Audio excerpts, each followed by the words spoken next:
नमस्कार, प्रखर राजपूत को देख रहे हैं यहाँ पर। आज तारीख है 12 सितंबर साल 2025 और इजराइल, फिलिस्तीन, लेबनान सहित पूरी दुनिया की खबरों के साथ एक बार फिर से आपके सामने हाजिर हुआ हूँ। इस वीडियो में हम आपको बताएंगे कि नेतन्याहू ने बहुत बड़ा ऐलान कर दिया है कि अब कोई भी फिलिस्तीन स्टेट जैसा शब्द होगा ही नहीं। और साथ ही पिछले 72 घंटों के अंदर इजराइल ने 6 देशों पर हमला किया और इन 6 देशों पर हमला करने के बाद 200 लोगों की जान ले ली, 1000 लोग घायल हुए हैं। अब ये 6 देश कौन से हैं और इस हमले को लेकर अब कौन सा कड़ा कदम उठाया जाएगा, इसके बारे में भी आपको डिटेल पता चलेगा। और साथ ही कतर पे हमले के बाद डोनाल्ड ट्रंप इस कदर व्याकुल हो गए हैं कि कतर के प्रधानमंत्री अल थानी से मिलने के लिए खुद वो जा रहे हैं। और साथ ही इजराइल को प्रतिबंधित करने के लिए, इजराइल की हरकतों को देखते हुए उस पर रोक लगाने के लिए फीफा के अंदर एक बड़ी मांग उठी है। कौन सी बड़ी मांग है, इसके बारे में भी आपको डिटेल पता चलेगा। इस वजह से वीडियो को लास्ट तक जरूर देखिएगा। चैनल पर नए हैं तो वीडियो को लाइक करके, चैनल को सब्सक्राइब करके अपना प्यार जरूर दे दीजिएगा। और साथ ही इजराइल और फिलिस्तीन की इस जंग में आप किसके साथ खड़े हैं, इजराइल के साथ खड़े या फिर फिलिस्तीन के साथ खड़े हैं, एक बार कमेंट करके जरूर बता दीजिएगा। क्योंकि जब आप कमेंट करते हैं तो आपका जो कमेंट होता है ना, उस देश के लिए दुआ का काम करता है। इस वजह से आप कमेंट जरूर करते रहें। क्योंकि हिंदुस्तान में बैठ के आप कुछ और कर नहीं सकते, तो कम से कम अपने फिलिस्तीनी भाइयों के लिए आप दुआ करते रहें। तब तक एक करके मैं आपको खबरें बताता हूँ। और सबसे पहली और सबसे अहम खबर जो निकल के सामने आ रही है, ये खबर नेतन्याहू के एक बयान से। दरअसल नेतन्याहू ने एक प्लान बनाया था। इस प्लान का नाम था ईवन प्लान के तहत ज़्यादातर लोगों को वेस्ट बैंक में बसा के जानबूझ के ऐसी लाइन पार देना था जिसके बाद फिलिस्तीन का कोई वजूद बचता ही नहीं। इसको लेके नेतन्याहू से जब सवाल पूछा गया, तब नेतन्याहू ने कहा कि हम नहीं चाहते और हमारा प्लान ही यही है कि कोई फिलिस्तीन स्टेट हो। यानी आने वाले टाइम में फिलिस्तीन का नामो निशान मिटाने के लिए नेतन्याहू हर संभव कोशिश करेगा। और साथ ही नेतन्याहू ने साफ तौर पे कहा कि हम अपने ईवन प्लान को, यानी जो इनका वेस्ट बैंक में लोगों को बसाने का प्लान है, उस प्लान को बहुत तेज़ी के साथ आगे बढ़ाएंगे। आगे बढ़ाने के साथ साथ एक सबसे खतरनाक बात जो नेतन्याहू ने बोली, वो यही बोली कि हम अपने प्लान में अब अपने लोगों को वहाँ पे बसाने के बाद उनकी आबादी को कई गुना बढ़ाएंगे। यानी ऐसे लोगों को वहाँ पे बसाया जाएगा जिनकी फर्टिलाइजेशन क्षमता अच्छी हो, जो माँ बाप बढ़िया से बन सके। और उनको कहा जाएगा कि वेस्ट बैंक में बस के तुम ज़्यादा से ज़्यादा बच्चे पैदा करो। यानी अगर कोई 2, 4, 6, 10 मुसलमान या फिर फिलिस्तीनी वहाँ रह जाते हैं तो तुम्हारी तादाद जब ज़्यादा हो जाएगी तो फिर उनके साथ क्या होगा सबको पता है। तो ये प्लान है। इस प्लान को on the TV, on the media Netanyahu ने सबके सामने बोल दिया। लेकिन सबसे ताजुब की बात ये है कि इसके बावजूद भी किसी के मुँह से एक शब्द नहीं निकला। अच्छा, ये तो एक मुंह से बोली गई बात थी। 72 घंटे की एक रिपोर्ट निकल के सामने आई है। पिछले 72 घंटों के अंदर नेतन्याहू और इजराइल की आर्मी ने 6 देशों पे हमला किया है। और इन 6 देशों पे किए गए हमले में कम से कम 200 लोगों के मरने की खबर आई। अब ये 6 देश कौन से हैं, इनके बारे में भी आपको डिटेल में बताता हूँ। सबसे पहले इन्होंने फिलिस्तीन पे हमला किया, यानी गजा पे, आपको पता ही है। और 72 घंटों के अंदर गजा पे हमला करके 150 लोगों की जान ले ली। कोई छोटी मोटी तादाद नहीं, 150 लोगों की तादाद को मार के ख़त्म कर दिया। लेकिन पूरी दुनिया में खामोशी। इसके बाद सीरिया पे हमला किया। हालांकि सीरिया से मरने वालों की कोई खबर अभी तक आधिकारिक तौर पे नहीं आई है। इस वजह से हम ये कहेंगे कि सीरिया में इजराइल के हमले से कोई नहीं मरा। इसके बाद लेबनान पे हमला किया। लेबनान पे 2 जगह, एक बेका और एक हरमेल। बेका और हरमेल पे हमला करने के बाद 5 लोगों की जान इजराइल ने ले ली। इसके बाद कतर पे हमला किया था। कतर पे इस हुए हमले में 6 लोगों की जान गई। उसके बाद यमन पे हमला किया। यमन पे हमला करने के बाद 10 लोगों की जान ले ली। उसके बाद ट्यूनीशिया, एक देश है, मैप पे आपको दिखा रहा हूँ कि कितने दूर दूर जाके इजराइल ने हमले किए। और जब इजराइल से नेतन्याहू से पूछा गया कि आपके हमला करने का रीज़न क्या था, तब इनके मुंह से केवल एक जवाब निकल के सामने आता है कि हमला करने का रीज़न बस हमारी सिक्योरिटी है, बाकी और कुछ नहीं। ट्यूनीशिया, इसका ना हमास से कोई ताल्लुकात था, ना ही हिजबुल्लाह से कोई ताल्लुकात था, ना ही फिलिस्तीन के किसी मैटर में अब तक ये पढ़ रहा था। लेकिन बस ट्यूनीसिया से एक मदद की खेप आनी थी। इस वजह से नेतन्याहू ने ट्यूनीसिया पे हमला करवा दिया। और हमला करवाने के बाद वहाँ पे भी भारी तबाही मचाई। इतना सब होने के बावजूद भी पूरी दुनिया में खामोशी है। हालांकि कतर से एक बड़ी अपडेट निकल के सामने आई है कि कतर ने एक शब्द बोला। कतर ने कहा कि बंधकों की रिहाई के लिए जो मीटिंग अब तक ये लोग बैठा रहे थे, अब उस मीटिंग की उम्मीदें खत्म हैं। यानी कतर के कहने अनुसार अब बंधकों की रिहाई नहीं होगी। और ये बात जब कतर ने बोली तब पूरी दुनिया में एक तरह से सन्नाटा छा गया। चूँकि ये बात अपने आप में बहुत बड़ी बात है। मामला इतना गंभीर हो गया कि ट्रंप अब खुद कतर के प्रधानमंत्री जो अल थानी है उनसे मिलना चाहते हैं। मिलने के लिए आज बाकायदा उन्होंने एक शेड्यूल फिक्स किया है। इस फिक्सिंग मीटिंग के दौरान कतर के जो प्रधानमंत्री अल थानी है और डोनाल्ड ट्रंप, ये दोनों लोग आपस में मिलेंगे। अच्छा, मिलने की वजह क्या है? अब तक तो नहीं मिल रहे थे। वजह सबसे बड़ी ये है कि अगले हफ्ते अरब मुस्लिम मीटिंग होनी है। इस मीटिंग में, इस बैठक में अब ये डिसाइड किया जाएगा कि भाई हम अमेरिका के पक्ष में रहें या फिर अब वक्त आ गया कि हम रशिया और ईरान की साइड चले जाएं। चूँकि अमेरिका के पक्ष में, अमेरिका की साइड में खड़े होने के बावजूद भी क्या हाल हुआ है वो हम सभी जानते हैं। इस वजह से अब सवाल बहुत बड़ा है कि किस साइड हमको जाना है, किस साइड नहीं जाना। तो अब ट्रंप अपनी एक पकड़ को बनाने के लिए, अपनी पकड़ को मजबूत करने के लिए ये भाई साहब मीटिंग खेलेंगे। चूँकि बात बड़ी साफ है कि अगर एक बार कतर निकल गया, एक बार अरब कंट्रीज़ निकल गई, तो फिर मिडिल ईस्ट में अमेरिका का दबदबा ख़त्म। कतर ही तो उसका एयरबेस था। कतर पे हमला हो गया, कतर कुछ कर नहीं पाया, अमेरिका मदद कर नहीं रहा नेतन्याहू के खिलाफ जाके, तो ऐसे हाल में भरोसा तो कमज़ोर होगा। इस वजह से अब ट्रंप अपने भरोसे को बचाने के लिए या तो नेतन्याहू की बलि दे देंगे या फिर भरोसे की। देखते हैं क्या होता है। खैर, अगली खबर का रुख करते हैं। अगली खबर फिर यमन से निकल के सामने आ रही। यमन पे अमेरिका ने फिर से प्रतिबंध लगा दिया, और ये प्रतिबंध क्यों लगा है इसके बारे में अभी तक कोई सॉलिड जानकारी निकल के सामने नहीं आई है। लेकिन जब से इजराइल के साथ यमन की लड़ाइयाँ शुरू हुई हैं, जब से इजराइल के ऊपर हुतीस ग्रुप ने हमला करना शुरू किया है, फिर से प्रतिबंध, सैंक्शन, ये तमाम चीज़ें अमेरिका लगातार बढ़ाता चला जा रहा है। तो अमेरिका इजराइल का कितना बड़ा खास है, इस प्रतिबंध से भी आप समझ सकते हैं। क्योंकि अमेरिका के ऊपर तो यमन ने हमला किया नहीं था, हमला हुआ था इजराइल के ऊपर, लेकिन ये चीज़ें अमेरिका को बर्दाश्त नहीं। बहरहाल कुछ चीज़ें और भी हैं जो पूरी दुनिया में किसी को बर्दाश्त नहीं, और वो है इजराइल की हरकत। इजराइल की हरकतों से तंग आके एक रिपोर्ट ये दावा कर रही है कि पूरी दुनिया के जितने भी फीफा वर्ल्ड कप खेलने वाले देश हैं, उन सब ने कहा है कि फीफा वर्ल्ड कप में इजराइल की एंट्री पे बैन लगा दिया जाए। फीफा अपने आप में एक ऐसा मैच है जिसकी रेवेन्यू की अगर बात करें तो शायद कई देशों की जीडीपी से ज़्यादा होगी। कई सारे ऐसे देश हैं अगर उनको फीफा होस्ट करने को मिल जाए तो शायद अमीरों की लिस्ट में शामिल हो जाए। लेकिन फीफा जैसे संगठन से इजराइल का यूँ बैन लगना, मतलब बड़ा साफ है भाई कि नैतिक तौर पे नेतन्याहू हार चुके हैं। पूरी दुनिया में बहिष्कार हो रहा, पूरी दुनिया में इनके खिलाफ प्रोटेस्ट हो रहा। भले ही ये लोगों को मार तो रहे, लेकिन इससे पूरी दुनिया में इनको कहीं सम्मान हासिल नहीं हो रहा। खैर, अगली खबर का रुख करते हैं। अगली खबर राफा से निकल के सामने आ रही कि राफा में इजराइल ने बड़ा हमला किया और इस हमले में 2 लोगों के मारे जाने की खबर है। अच्छा, ऐसा नहीं कि केवल 2 लोगों को मारा, एक बहुत बड़ी अपडेट निकल के सामने है जिसके बारे में ज़्यादातर लोगों ने बातचीत नहीं की। फिलिस्तीन के एक मेयर है, मेयर मतलब आप समझ सकते हैं कि कितनी बड़ी पोस्ट होती है। मेयर साहब, जिसको हम लोग बोलते हैं कि सांसद से भी ऊंची एक पोस्ट होती है, उसको मेयर साहब बोलते हैं। तो फिलिस्तीन के एक मेयर साहब थे जिनका नाम था अब्देल फताह अल अली। अब्देल फताह अल अली को अरेस्ट कर लिया। बाकायदा ये मेयर भी थे, इनके गाड़ी पे मेयर का सिंबल भी लगा था, फिलिस्तीन का झंडा भी लगा था। लेकिन आईडीएफ के कुछ जवान आते और इनको कहते हैं कि तुम हमास के सपोर्टर हो, और इसी के जस्ट बाद इनको गिरफ्तार कर लिया गया।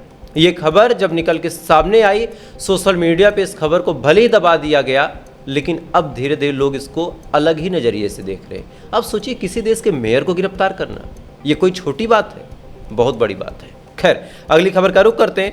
अगली खबर निकल के सामने आ रही है अमेरिका से। अमेरिका लेबनान की आर्मी को पैसा देगा, कितना वो भी आप जान लीजिए। $14.2 मिलियन, भारतीय रुपयों में कन्वर्ट करें तो कई करोड़ रुपए के आसपास का ये पूरा मामला हो जाएगा। $14.2 मिलियन की जो रकम है, इतनी रकम मिलेगी एलएएफ को, यानी लेबनान आर्म फोर्स को। और क्यों मिलेगी वो आप जान लीजिए।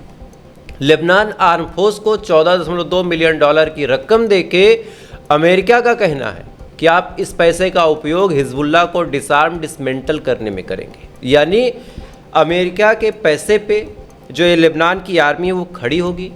किसके खिलाफ? अपने ही देश के एक संगठन हिजबुल्लाह के खिलाफ। हिजबुल्लाह के पास भी हथियार है, लेबनान की आर्मी के पास हथियार देने का काम अमेरिका ने कर दिया। तो अब लेबनान की आर्मी जब हिजबुल्लाह पे अटैक करेगी तो ऑब्वियस सी बात है, कोई भी हो भाई, अपनी जान तो नहीं गंवाएगा। तो हिजबुल्लाह भी पलट के वार करेगा, और जब हिजबुल्लाह पलट के वार करेगा तो फिर लेबनान की आर्मी को नुकसान होगा, फिर लेबनान की आर्मी उधर अटैक करेगी। ऐसे सूरत हाल में बस एक ही चीज़ होगी, गृह युद्ध। एक तरफ हिजबुल्लाह और उसके समर्थक लाखों में है, एक तरफ खुद की सरकार है, यहाँ पे आर्मी लाखों में है।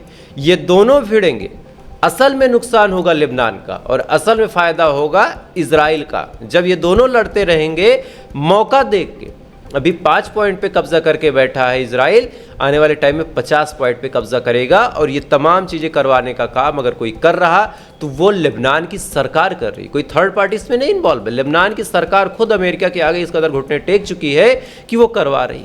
खैर, अगली खबर का रुख करते हैं। अगली खबर चाइना से निकल के सामने आ रही। मैं कल से लगातार आपके सामने बता रहा हूँ, आपको याद होगा कि अमेरिका का जब से भरोसा कमज़ोर हुआ है, ज़्यादातर देश रशिया और चाइना के खेमे में जाना चाहते हैं। अब इसी मामले में चाइना ने ऐसा इन्वेंशन कर लिया जिसके बाद अमेरिका की साख और कमज़ोर हो गई। कैसे, आपको बताता हूँ। दरअसल अमेरिका का एक B-2 बॉम्बर बड़ा मशहूर है। पूरी दुनिया में लोग कहते हैं कि भाई B-2 बॉम्बर, इसने बम गिरा दिया, इस देश को दहला दिया, ये कर दिया, वो कर दिया। अब चाइना अपना S-20 बॉम्बर बना चुका है। S-20 बॉम्बर की अगर आपको खासियत बताऊंगा तो आप भी सन्न रह जाएंगे। S-20 बॉम्बर जो है 85-100 किलोमीटर चल सकता है। 85-100 किलोमीटर की दूरी वो तय कर सकता है। 25 टन के करीब ये हथियार लेके जा सकता है, कोई छोटी मोटी रकम नहीं। 25 टन के करीब। उसमें न्यूक्लियर हथियार भी जा सकते हैं, नॉन न्यूक्लियर हथियार भी जा सकते हैं। तो ये तमाम चीज़ें जो हो रही हैं, इस वजह से बहुत ज़्यादा चांसेस हैं कि ज़्यादातर देश अपनी सिक्योरिटी के लिए, चूँकि देखिए अरब कंट्रीज़ के पास कुछ भी नहीं है, इनके पास हराम का पैसा है। हराम का पैसा इस कदर है कि अभी आपको डिटेल में समझाता हूँ कैसे। इनके पास ना कोई टेक्नोलॉजी है, ना कोई हथियार है। एक ईरान है जो अपने हथियारों को खुद बनाता है, वो भी मजबूरी में। बाकी आज तक एक भी अरब कंट्री ने कुछ नहीं बनाया। तो ये दूसरों की सिक्योरिटी पे डिपेंड रहते हैं। अमेरिका चूँकि सिक्योरिटी देने में फेल है, तो S-20 जैसे बॉम्बर जब आएंगे तो लोगों का जो झुकाव है चाइना की तरफ भी बढ़ेगा। खैर, अभी मैंने आपसे एक शब्द बोला था कि कैसे ये भिखारी है और पैसे के दम पे ये हराम का खाते हैं। अब आप जानिए, एक देश जिसका नाम आपने खूब सुना होगा, उसका नाम है इजिप्ट। इजिप्ट की जो पिरामिड है, मिस्र पिरामिड आपने बहुत सुना होगा, बहुत सारे टूरिज्म वहाँ पे जाते हैं। लेकिन अब आपको जान के ताजुब होगा कि इजिप्ट अपने देश को बेच रहा है। सौदा भी हो गया, कितने में? 18.5 अरब डॉलर में। 18.5 अरब डॉलर में इजिप्ट ने अपनी ज़मीन को 2 देशों को बेच दिया। और उसमें से एक देश है सऊदी अरब और दूसरा देश है UAE। इनको अपने टूरिज्म का प्लेस बेच दिया, इनको अपनी कृषि का पेस्ट बेच दिया और साथ ही पोर्ट भी यानी बंदरगाह बेच दिया। क्यों? कारण है इजिप्ट लगातार सबसे पैसे ले रहा। इनके इतने खर्चे हैं कि इनका खर्चा ही नहीं खत्म हो रहा। भारत से भी पैसे ले रखे थे, सऊदी से भी, UAE से भी। अब फिर इनके पैसे खत्म हो गए तो इजिप्ट ने फिर पैसा मांगा कि भाई पैसा दे दो। तब सऊदी और UAE ने कहा कि हम फ्री में पैसा नहीं देंगे, आपको अगर पैसा चाहिए तो अपनी ज़मीन दो। तो इसके बदले में अब इजिप्ट अपनी ज़मीन दे रहा, कितना कुछ पता ही नहीं है। पैसे 18.5 अरब डॉलर ले रहा। ये इनकी सच्चाई है। और हम आप उम्मीद लगाते हैं कि इजराइल से कुछ करेंगे, इजराइल की मुखालफत करेंगे। जो ज़मीन बेच के पैसा कमा रहा हो, जो ज़मीन अपनी सेल कर दे रहा हो, कल को इजराइल और अच्छे दाम देगा, इजराइल को बेच देंगे। ये इनकी सच्चाई है। खैर, अगली खबर का रुख करते हैं। अगली खबर फिर निकल के सामने आ रही है अमेरिका से। हालांकि ये खबर पुरानी है, कल भी मैंने इसके बारे में जिक्र किया था, लेकिन अब कुछ बड़ी अपडेट आई है। इजराइल का एक वकील था, अमेरिका का एक एक्टिविस्ट था जिसका नाम था चार्ली किर्क। 31 साल की उम्र थी। लगातार ये भाई साहब कैंपेनिंग करते थे, सोशल मीडिया पे काफ़ी फेम में थे। ज़्यादातर जो यूथ थी अमेरिका की, इनको बड़ा पसंद करती थे। ये अभी कल एक यूनिवर्सिटी में अपना लेक्चर डिलीवर कर रहे थे। इसी दौरान एक सिरफिरा आता है, एक गोली चलाता है, गोली इनको लगती है और ये मर जाते हैं। जैसे ये खबर निकल के सामने आई, पूरी दुनिया में हड़कंप मच गई। जो प्रो इजरायली प्रो अमेरिकन है, उनको मानो काटो तो खून ने। डोनाल्ड ट्रंप ने भी कुछ अच्छा बुरा कहा, पहले आप वो सुन लीजिए। To my great fellow Americans, I am filled with grief and anger at the heinous assassination of Charlie Kirk on a college campus in Utah. Charlie inspired millions, and tonight all who knew him and loved him are united in shock and इसके बाद Benjamin Netanyahu ने भी Charlie Kirk को लेके काफ़ी लंबा चौड़ा post किया और कहा कि ऊपर वाला शांति दे इनकी आत्मा को। ये तमाम चीज़ें चल ही रही थी, लेकिन बड़ा सवाल ये है कि चार्ली किर्क है कौन। तो आपको जान के हैरानी होगी कि चार्ली किर्क इजराइल की वकालत करते हैं। ये बताते हैं कि इस्लाम कितना ख़राब है, इस्लाम की वजह से पूरी दुनिया में कितना नुकसान हुआ है। ये भी बताते हैं कि कैसे अमेरिका को अमेरिका महान ही रहना चाहिए, कोई और देश अमेरिका के आमने सामने नहीं फटकना चाहिए। यानी इनका जो टोटल मॉडस ऑपरेंडी था, अब है तो नहीं, था ही, वो इस्लाम को नीचा दिखाना, बाकी और देशों को नीचा दिखाना, बाकी महिलाओं को उस हिसाब से रखना कि तुम बच्चे ही पैदा करो। ये तमाम चीज़ें इनकी वीडियोस का मैंने एनालिसिस करके खुद देखा। आज किसी सिरफिरे को इनकी बात बुरी लग गई, उसने इनको गोली मार दी। अब यहाँ पे भी लोग फ़िलिस्तीन का एंगल खोजने लगे कि जो गोली मारने वाला था वो फ़िलिस्तीनी था। लेकिन ताज्जुब की बात यह है कि अभी तक जो FBI के डायरेक्टर है काश पटेल, उनके हवाले से खबर निकल के सामने आ रही कि इस मारने वाले एक शख्स का ना ही कोई एजेंडा निकल के सामने आया है, ना ही कोई मकसद निकल के सामने आया है, और अभी तक इसने क्यों गोली मारी है और इसका क्या इस्लाम से कोई संबंध है, इस बात की कोई पुष्टि नहीं हुई है। लेकिन इधर हमारे देश के अंधभक्त मंडली जो है वो लगातार चीख पुकार मचा रहे हैं कि भाई कोई फ़िलिस्तीनी मुल्ला ही था जिसने गोली मारी है। खैर, अंधभक्तों को जलाने के लिए खबर अब आपको बता देता हूँ। हमारे देश में एक फ़ोन ऐसा है जिसको पाने के लिए लोगों का हुजूम एकदम चीड़ फाड़ करने लगता है। हालांकि मेरे पास भी, अरे ये वाला जिसमें एक सेब बना होता है, आईफोन 15, 16, 17, मेरे पास तो 15 प्रो मैक्स है आप सबके आशीर्वाद से। अब असल खबर ये जानिए, अभी कल एक फ़ोन लॉन्च हुआ जिसका नाम था iPhone 17, iPhone 17 pro, 17 pro max. अब ये फ़ोन जब लॉन्च हुआ तो लोगों की लेने की भीड़ लग गई, लाखों लोग खड़े हो गए भैया हमको चाहिए, हमको चाहिए। उसमें कई ऐसे थे जो अब्दुल से नफरत भी करते थे, मुसलमान को देख के उनके मुंह से गाली निकल जाती। लेकिन सबसे ताजुब भरी बात यह है कि इस फ़ोन को बनाने वाला जो शख्स था वो बांग्लादेश का था। इस शख्स का नाम था अबीदुर चौधरी। इसके रिलीजियन के कॉलम में मुस्लिम लिखा है। अब अंधभक्तों से एक सवाल है भाई, आप अपने देश के मुसलमानों से तो नफरत करते हैं, बांग्लादेश वालों से तो और भी करते होंगे, लेकिन ये जो इस्लामोफोबिया आपके दिमाग में है तो उसको लेके एक सवाल है कि अब आप आईफोन 17 लेंगे या फिर चूंकि अब्दुल ने डिज़ाइन कर दिया तो नहीं लेंगे। हो सकता है अब्दुल ने बम लगा दिया। और ताजुब की बात ये सोचिए आप, इसमें एक हरा रंग भी आया है, तो क्या हरा वाला आईफोन केवल मुसलमान ही लेंगे? ये सवाल मुझे लगा कि आपसे पूछा जाए भाई, क्योंकि बहुत सारे लोग हैं जो नफरती भावनाओं को बढ़ाते हैं अपने इस देश में। खैर, लगातार गज़ा की भी कुछ खबरें आपको बता देता हूँ। गज़ा पे हमले इजराइल के लगातार तेज़ हैं। मैंने अभी शुरू में बताया कि 72 घंटे के अंदर 200 लोगों को मारा, जिसमें से 150 गज़ा के थे।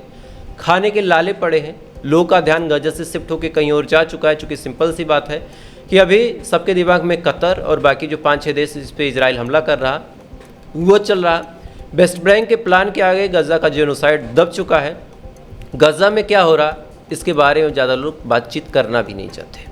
खैर, जैसा होगा हम आपको डिटेल में ज़रूर बताएंगे। तो फिलहाल अभी के लिए बस इतना ही, बाकी थोड़ी देर बाद कुछ बड़ी खबरों पर रिसर्च चल रही है। उम्मीद है 1-2 घंटे में खबरें आ जाएंगी, तो आप जाके जरूर देखिएगा। और आज थोड़ा सा वीडियो लेट हुआ, उसके लिए माफ़ी चाहूँगा, क्योंकि कुछ काम में फंस गया था और रात देर तक जगा, सुबह देर में उठ पाया। बाकी थोड़ी देर बाद फिर मुलाकात होगी ऐसी किसी खबर के साथ। तब तक आप अच्छे रहिए, खुश रहिए, अपना ख्याल रखिए, अपने देश का ख्याल रखिए। ऊपर वाला आपकी हिफाजत करे।